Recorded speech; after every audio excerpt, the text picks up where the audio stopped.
Hello and welcome to the Voice of Intuition podcast. My name is Susan Jane and I believe that trusting your intuition is the best way to live your life with meaning and purpose. Each week you will hear about how you can connect, develop and trust your intuition through the wonderful array of guests we have on the show and my own personal experiences. Join me to understand how your intuition can guide you towards a life full of meaning and loving purpose.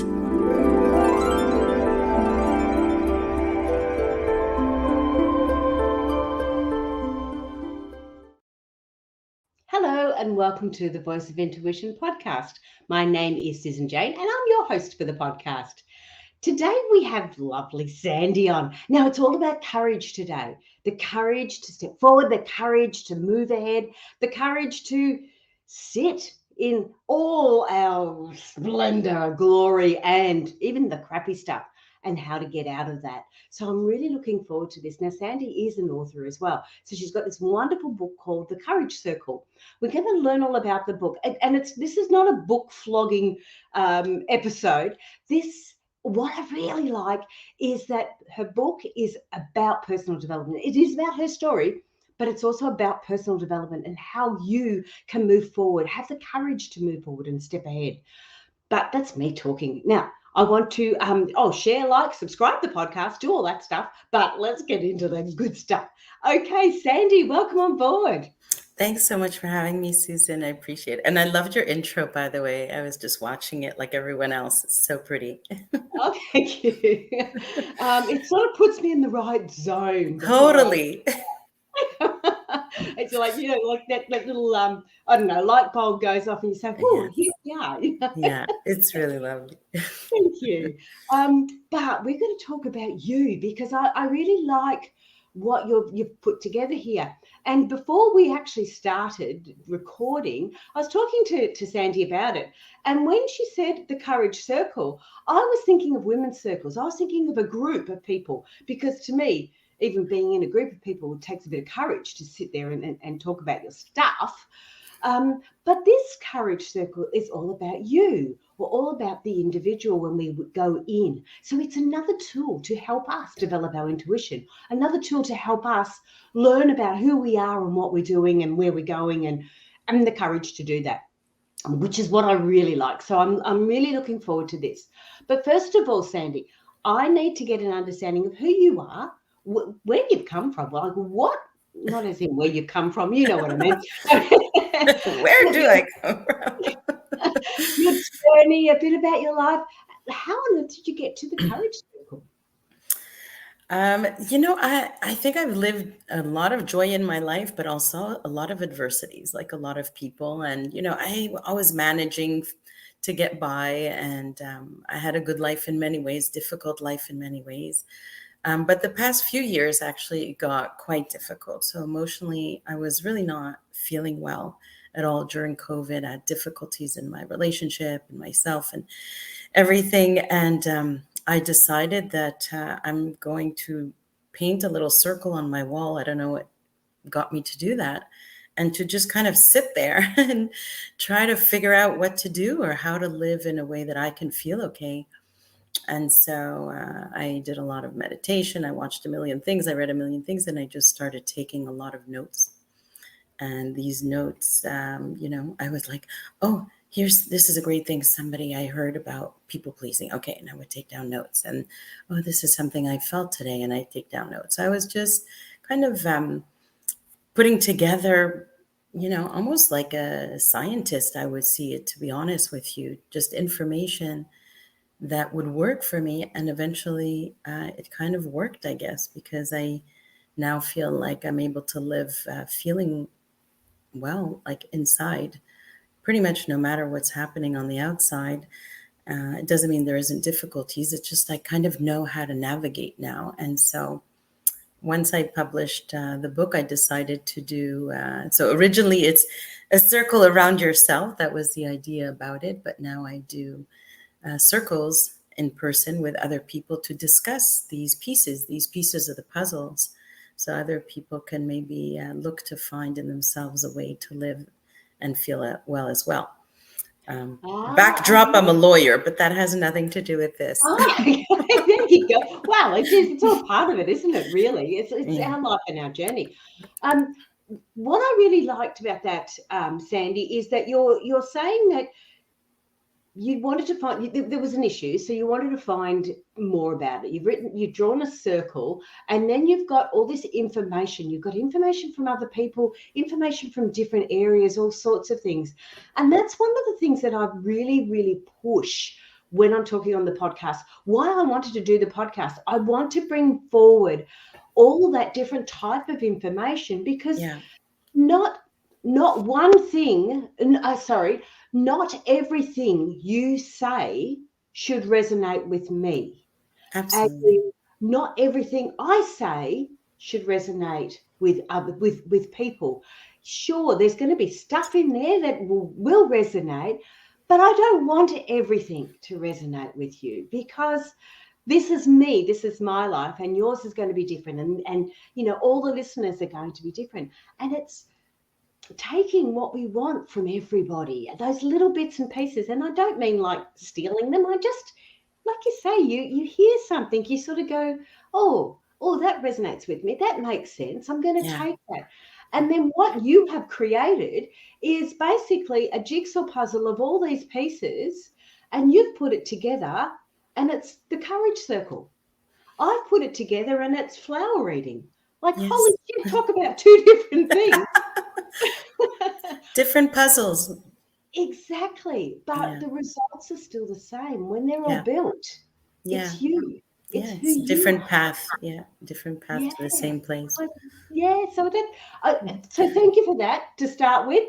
Thank you for acknowledging that no, it's not all me. It's information that I've got. The book is all me because that's where it's come through. But the information you've received from lots of little places, and I've done exactly the same. So tick, beautiful, love that.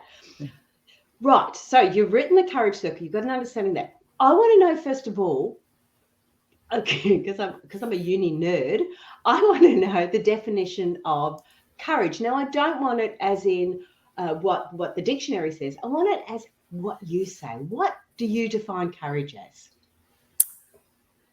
Well, it's certainly not just jumping in front of a train to save somebody. That is not how I consider courage. For me, right now, I don't know if I saw it this way before, it is a constant way of living.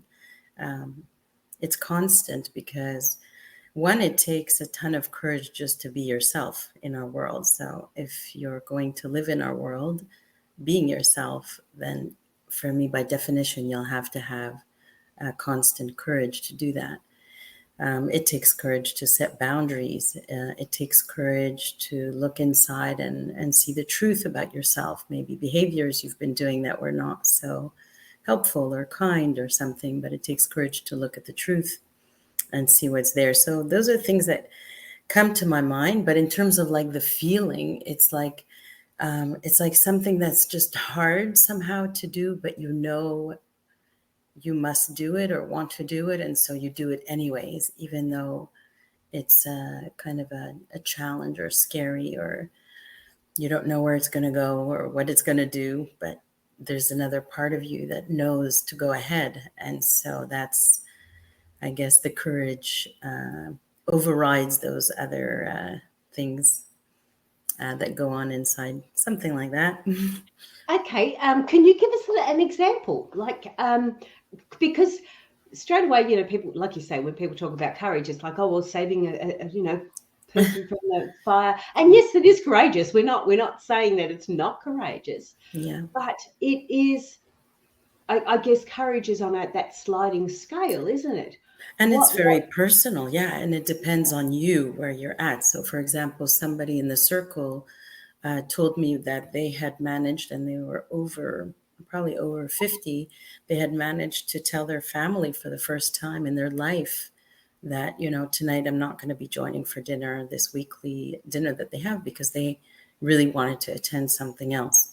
And that took an immense amount of courage for that person in that time of their life to be able to do something. So it's not like an objective thing. It's what it took them to do something that was difficult. I think that was a very courageous move. Sometimes it could be courageous to someone in the circle. They came and they said they have social anxiety, but they managed to just come and like sit there. That's major courage, right? So if you remove the judgment and just look factually what's occurring in each person, we can see many, many signs of courage on a constant basis around us. Absolutely, yeah, and yeah, like I said, it's that sliding scale. What we see as courage, to stand up. Oh, somebody said to me, "Oh, how did you start a podcast?" I mean, that must be so hard. For me, it was simple. I mean, it wasn't hard. I didn't feel I needed to be courageous. Right. And yet, for somebody else, they looked at it and thought it was very, very courageous. So yes, it is. It has all those elements in it, and I think, okay, I'm going to ask you this. I'm going to throw you in the deep end, Sandy. For you to determine if it's courageous or not for yourself, Yeah. if you're actually tapping into your courage yourself, what are the things that you would be going through personally in order to step through that? Like, obviously, you're stepping through something. You up against something. You're bashing up against something, and you need to step through it. What would that sort of look like? So it's exactly like you said. I did like a movement class once with the group, and some people, it was a big challenge for them to move. And then someone had told me how, it's courageous how you can move so freely. And I answered kind of just like you. No, that for me is not courageous because that's easy for me to do. Maybe it's difficult for someone else, but for me, that's absolutely not an act that I would consider courageous. For me, courageous probably includes a certain level of fear. Really, just, yeah, I mean, I guess you have to feel a little bit of fear in there, not knowing what's going to happen, having non clarity about the impact or the outcome, and just going forth anyways, because there's some, deeper part of you that says yes, and you're trusting that deeper part of you to say yes, whether that deeper part of you is saying, yes, do this to take care of yourself, or yes, do this because you have a feeling it's good for your life, or who knows, why that feeling comes in. But it's trusting that feeling despite the fear you're having, and then choosing that you don't want to be stopped by the fearful moment that you're having. So it's definitely not the lack of fear. When I have courage, it's because I'm scared and I'm doing it anyways. And actually, one of them is coming up tomorrow where I'm never done this in my life, but I ended up practicing with my friend's band, and my friend can't show up. And now I'm going to like sing in a band tomorrow. And I'm terrified to do it, but I'm going to do it. Yeah, okay. So that's that feeling. So Yeah. we start. You get this feeling that you want to do something. Yeah. As you said with the lady, she wanted to go to another event and not go to the family event. Or Yeah. you do want to go. You want to do the singing. You've Yeah, I got that in do. the back. It's saying, let's do this. Let's do this. Yeah. Mine was definitely writing the book. It was like you're doing it. You don't know. Yeah. And all the fear starts to jump up in front of you. Then it's like, you're going singing, am I good enough? Can I do this? Can I do it in front of people? I want to go to this other event rather than go to what will the family say? What would they look at? How are they going to respond to that? With me writing the book, like, oh my goodness, it'll be a flop, or this will happen, or that'll happen. So it's knowing that feeling, isn't it? And it doesn't matter what it is. It's that feeling that we're getting, and Yeah. acknowledging that we're getting these fears come through. So the feeling is wanting to do it, Yeah. and the fears are popping up in front of us. So really, it's the courage is moving through that fear, isn't it? Yeah, through, over, around. I don't know exactly, but Yes. definitely going on to the other side. Yeah. Yeah, Okay. yeah, And that's why it's different for everyone, because we all have different fears, that's right. and we Yeah, all have the different different fears. lives. That's right. So Yeah. for me, it could be just the same act of courage. This woman who told her family not to go for dinner, as somebody else doing some, major thing. It Mm. could be the same act of courage, and this goes along with a lot of the focus, not the only focus, but one of the first things we do in the courage circle is to start to understand our own feelings, our own bodies, our own what's happening inside us, and stop looking anywhere else for that, and to validate what we feel. So whether that's fear, sadness, anger, and not demonize these emotions and just listen to them and understand them instead. So that's a very big part of how we start, at least with the Courage Circle. And I think that's a very big part of learning to trust yourself, to realize that internally we do have a guidance system, and it does include our emotions. Our emotions are not our enemy; they are our guidance system. It's kind of the opposite as we've been taught, I think. And so we look to other things inside. So the same way I look to myself, like, yes, I want to do this tomorrow, or whatever this is, feelings that are coming from the inside. And so it's definitely an inner, it's a circle where we put a lot of attention of what's on inside of, and try to remove, I guess, I don't say it directly, but at least question, why put so much power and attention on others instead of really taking it on and leading a self-directed life, instead of, having other people decide what's good, not good, to approve this or that, reject this or that, and look really inside and trust that. Yes, and often we do take on their emotions rather than following our own. Um, Yeah. but there's something you said, and I want to bring that forward a bit more. But before I do, for those who are on the podcast, if you want to connect with Sandy, it is www.thecouragecircle.com. So you can connect with Sandy on www.thecouragecircle.com. So jump through on that one. Now, you said demonizing emotions. And of course I've got that in the description. I read that, and it's like, oh, I like how she said this. Let's talk a little bit more about that. What do you mean by doing that? Well, I think for the past like 5,000 years or so, people have been demonizing emotions as if there's something bad or wrong about them. For me, my emotions guide me. So if I'm sad, that means, maybe I'm lonely, maybe I need to find a friend or whatever. So I might look at the feeling and see what I need, instead of judging it or trying to put it away or say, oh, I shouldn't feel sad, I have everything, or criticizing or something like that. Same with anger. I mean, that's another one that's constantly demonized as if it's a terrible emotion. I don't agree. I think it gives us energy to know what we should do. So usually, if we get angry, it might mean we need to set a boundary somewhere. Someone is acting in a way that is not okay with us, or something like that. It could be many things, unless we're using anger to control people. But putting that aside, anger can actually be your friend, and to guide you and give you energy towards something that is good for you. But of course, we'll distinguish feeling angry and doing an aggression on someone. That's not the same thing, but we are allowed to feel angry as much as we want. I mean, it's the truth. We feel it. So, it's really important to allow those feelings. We're not going to do anything at the moment about it. We're just feeling.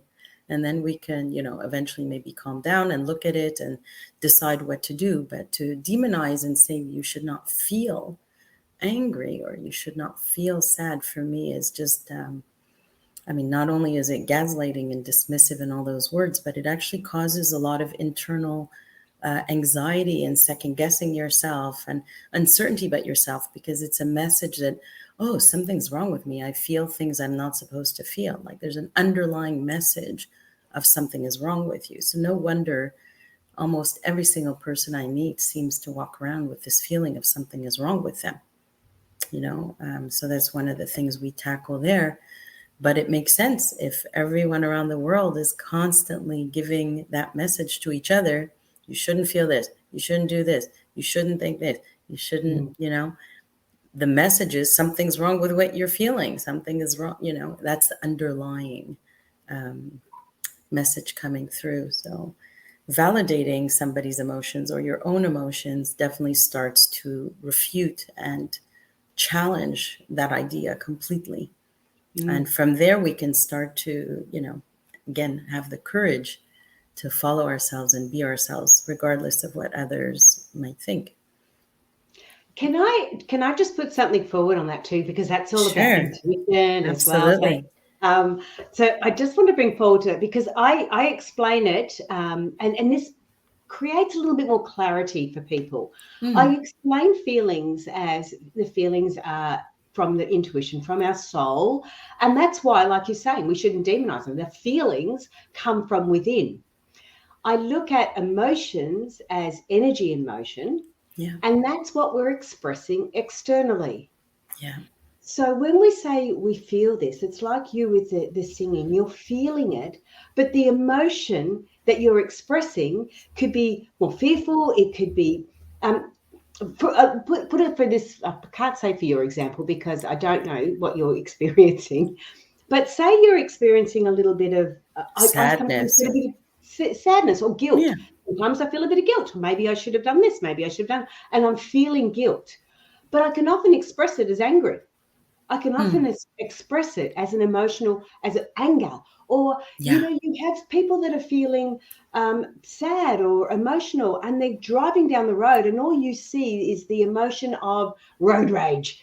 You know, right, they're feeling it. A lot of comedians can be quite depressed.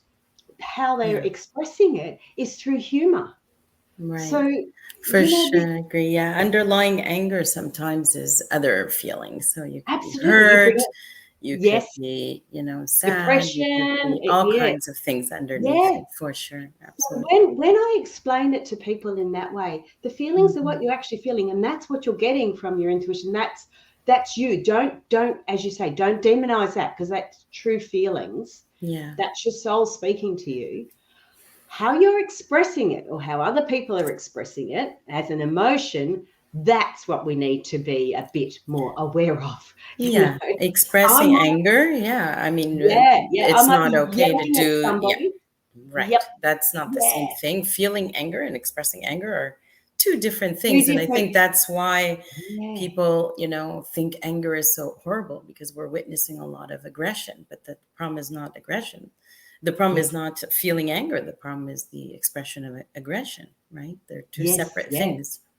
Yeah, Yeah. exactly. So their emotions coming out as anger, but what they're feeling could be completely different. And when I sort of explain it like that, it's people start to get a little bit more of an aha. They start to get a bit more of an understanding of it. And that's exactly what you're saying. You've got the feeling, and the fear might come through. And if we can't push through that fear, we'll take that on and we would change that emotion or that feeling into an emotion. And that's what we'll take forward. So I love how you've done that. That's cool. Now, I want to go next into your book because you started to go through a couple of the chapters in your book, and I found it really interesting. So, the first thing you did with your book is, or getting through your courage and getting an understanding of courage, is you did your circle. Why did you do the circle? Well, I painted a circle on my wall when I was in, difficulties, and I was sitting there, and I realized the power of sitting with yourself and feeling what's going on with yourself. And so, for me, the first step in the courage circle would be just to draw a circle. So it's kind of a metaphor, but to draw a circle around yourself and to start to look inside of what's going on, and then, I have different sections in the book where, then you start to sit and in your circle and see what's going on, and many chapters about that. And the next chapter might look a little more erratic, where you're feeling a lot of the past pain and past emotions and being honest about things. And that's part of starting to be yourself and feel yourself, is that you probably have to go towards some painful feelings as well and experience them in order for them to pass. And then, we start to become fourth chapter a little bit more at ease. We're starting to understand, a bunch of things up to there. So now you might just sit in your circle, but relax, not so much confused or lost as it starts in terms of imagery of the chapters. The next chapter, I think it's a fifth chapter, where, in my view, it's time to actually stand up and probably have to set boundaries, stand up for yourself, speak up for yourself, and start to, have your surroundings match what you now feel about yourself inside, right? So, the more you are for yourself, you're not going to behave the same way or tolerate the same behaviors around you. And so there's probably many instances at that point where you probably have to stand up and, say something or say no, or, many of those that might happen. And then for me, after that, you might, walk out of your circle and start, going in the world and, finding now that you maybe feel more like you, literally, because you've been with yourself so much and you know yourself better.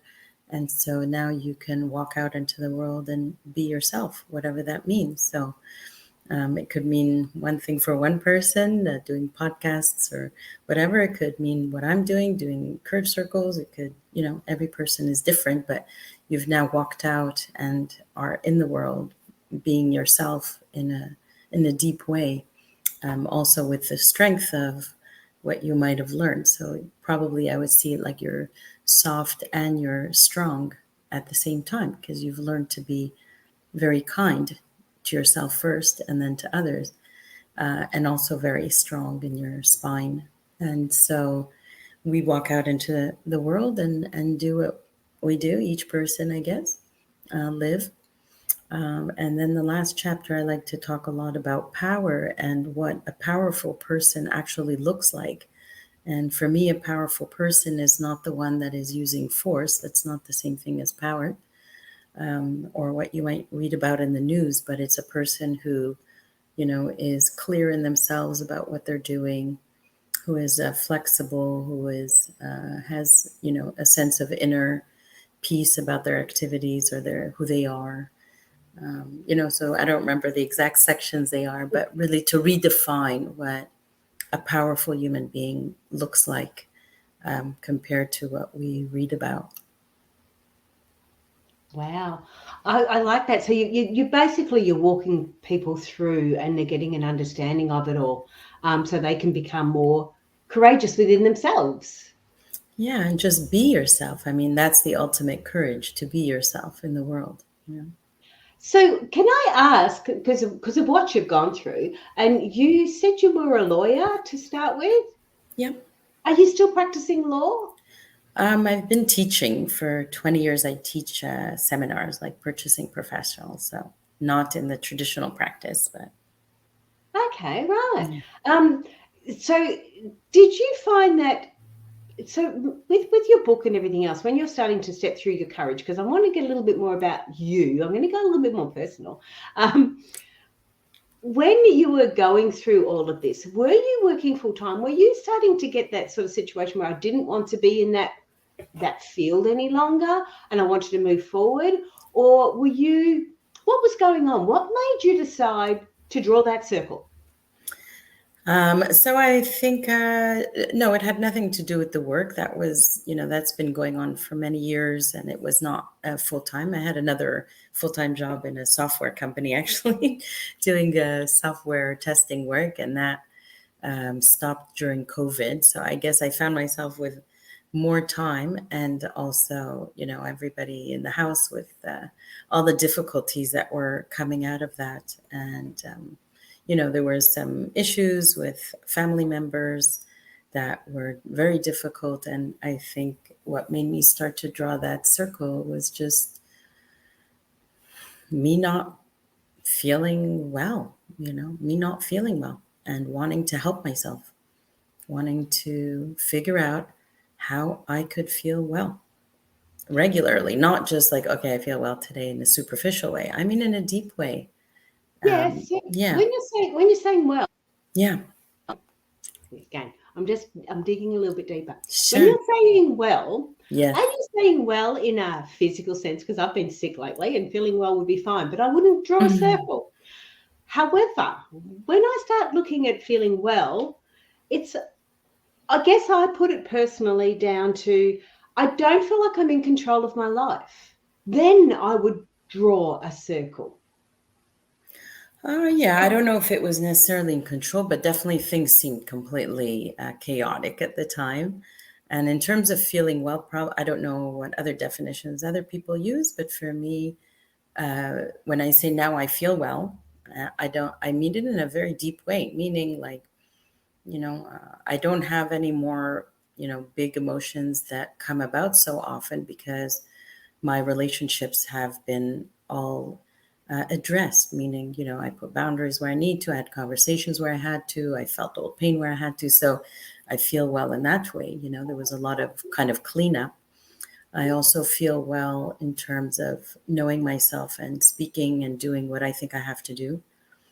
I know how to set my boundaries. I'm clear on how I want to live my life.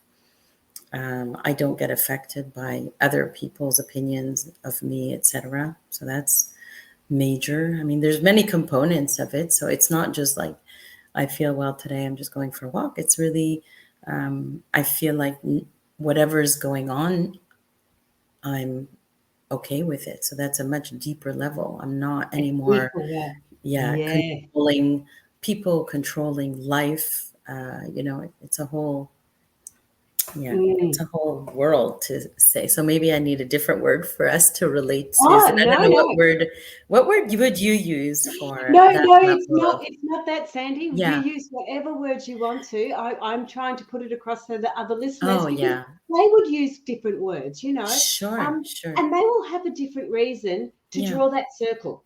yeah. And I know, and when I say I don't feel like I had control over my life, it's not I Mm, want to control everyone in my life. That I'm not like that. mm, mm. I don't need to do that. But I need to feel that I have control over how I'm feeling, what I'm doing, where I'm going. And it's exactly the same. I call it control over my life. You call it well. Yeah. And it's just Yeah. beautiful how we all have it a different way. And the reason why I brought that forward is because again, the listeners will have a different reason to draw that circle. Yes. And that is once they get that understanding where they go, I don't like where it's at the moment for some reason. It's either work, yours was time. It was all of a sudden you had this time on your hands. What am I going to do in the Oh, still. relationships? Things are coming on, happening here.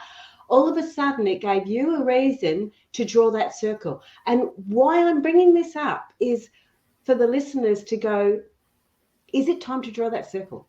Is it Mm, time for them to go, hang on, let's draw this circle? And I respect that circle so much because for me, I know there was a time in my life when I was starting, I don't believe I've ever had depression, but I felt like I was going along towards that way. yes, yes. And what I got the feeling was, my biggest feeling for that was I didn't feel like I had a future. Hmm. To start with, I could book or look at something 6 months down the track. The Hmm. deeper I started to go, the more Yes. sadder the less that time frame became until I got to the stage where I could only think a week ahead. I could only think a week ahead. And it was Okay. really, really challenging. So if Hmm. anybody said, oh, what are you doing next month? It was like, that's too far ahead. I don't know whether Yeah. I've got next month. Yeah. Oh. And that's how I see this circle. It's like, okay, I got to the stage, exactly to that stage where I went, I Oh, have to shoot. I have to do draw this something. circle. Yeah. Yeah, Yeah. I I better do something. I'm in trouble, right? exactly. And Yeah. stop looking externally of this circle and start focusing internally of that circle Yeah. and really get that understanding. So I really like how you've said that and how you've put that forward because everyone will get to the stage where they need to draw that circle and start Yeah. to go within. Yeah. I And, think and so. it's a And where that beautiful. happens for each person, who knows, but there is a way to, I just want to give people hope. Like it is possible. Like if you had seen how badly I felt and others as well, like it is possible to come out of these things. I just truly feel like we've had so much wrong messaging between each other as human beings or from parents or just in general. It doesn't give us the tools and the little guides that we need to know how to navigate our life. But it is absolutely, I mean, I completely believe in every single person's ability. And what I see in the circles when I facilitate is that, each person, given an environment where nobody's putting anybody down or criticizing or anything, the possibility of self inquiry and growth and understanding of the self and caring for the self is just, it's really, really possible. It's just we don't have much of those environments right now. So unfortunately, you kind of have to do the work very much with yourself, but that's fine. It's possible.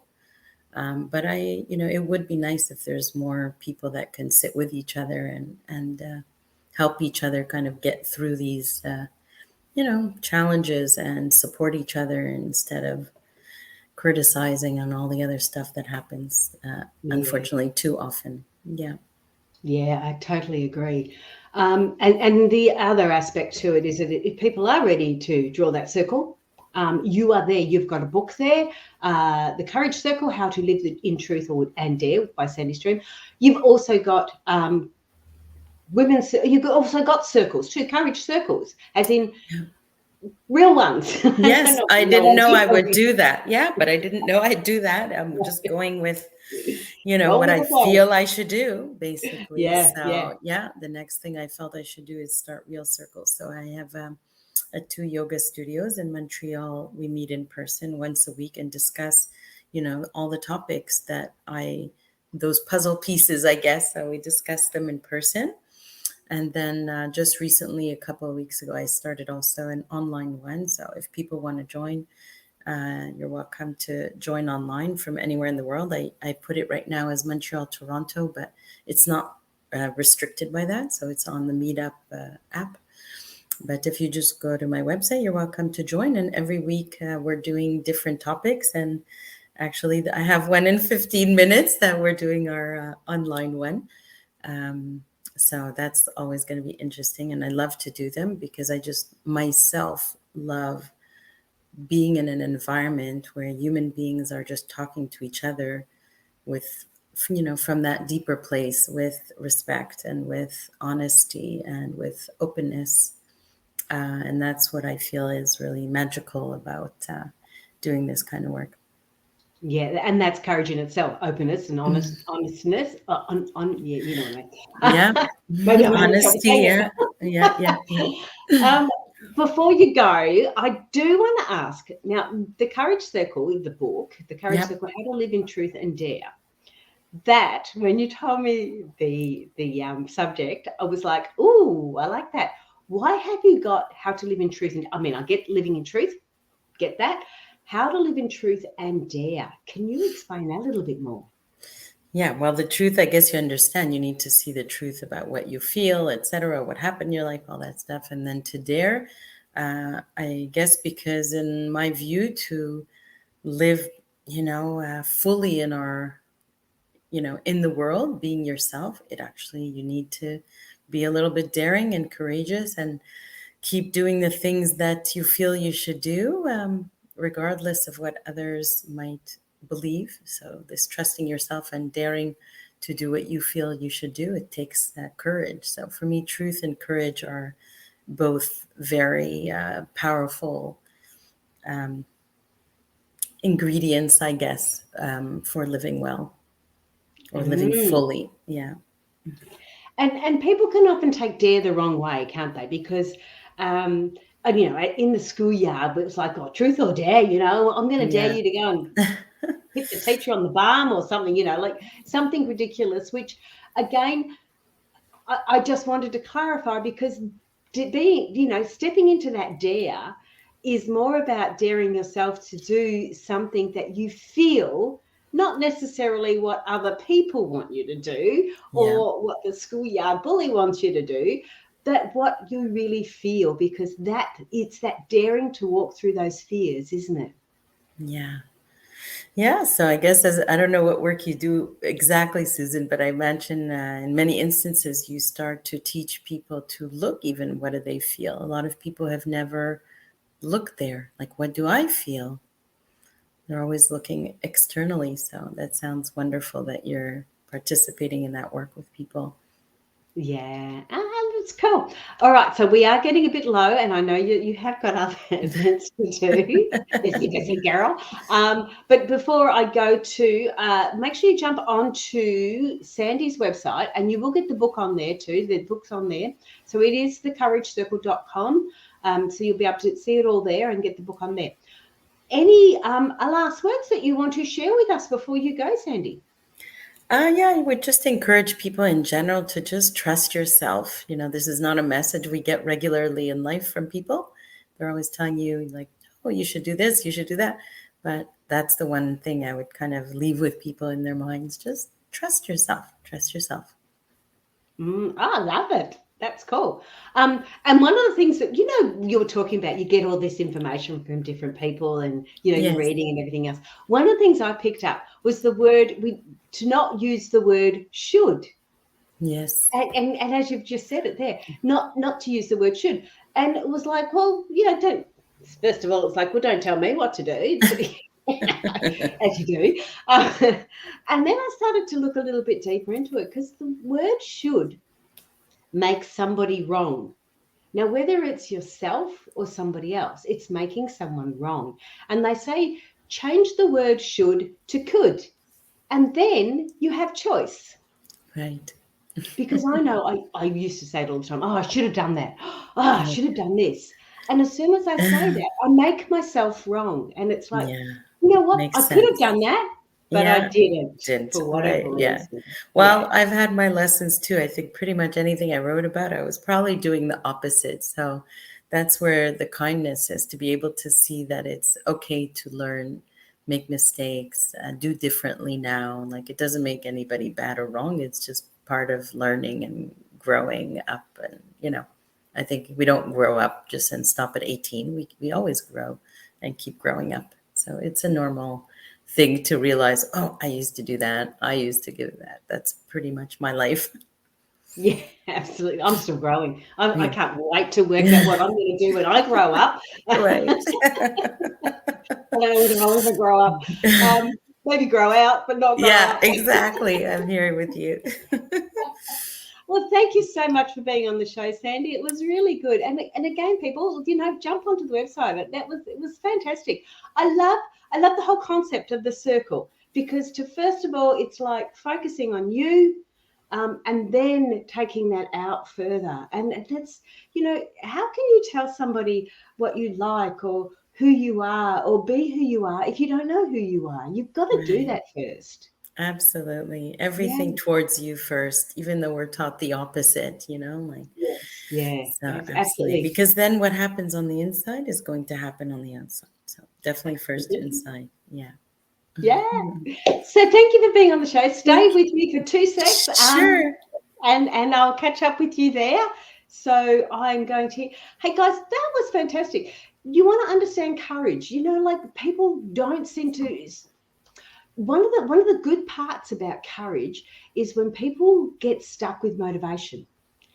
Read the book about courage, because that will help you with your motivation. I know a lot of people get stuck with motivation for weight loss, or giving up cigarettes, or all these sorts of things that we need to be motivated for, to exercise, to do this, to do that. Have a look at courage, because you will be really, really surprised how that courage circle will help you with your motivation. As soon as you start to get an understanding of it, you will be motivated. It will take you forward without any if, buts, or maybes, because you start to learn and understand what it's all about. You start to understand and learn what you're all about. And you will know people don't get motivated because how we were talking about, you've got this feeling that you want to do, and all these fears pop up. People can't get motivated because they can't get through those fears. Understanding the courage will get you through those fears, and you will be motivated. But that's me. I'm talking too much again. Share, subscribe, like the podcast. We'd love to have you on board. I've got workshops now going out. I did all those. That's why I've been sick. I've been traveling around collecting everyone else's germs, which was lovely. I love the share and care, but not really. I got online courses now. You can do all the online courses there, learn how to do basic flower readings, or go right through and become your own workshop facilitator for flower readings. Just contact me. That is it for us this week. We'll see you next week, and I hope you have a great week. Bye for now.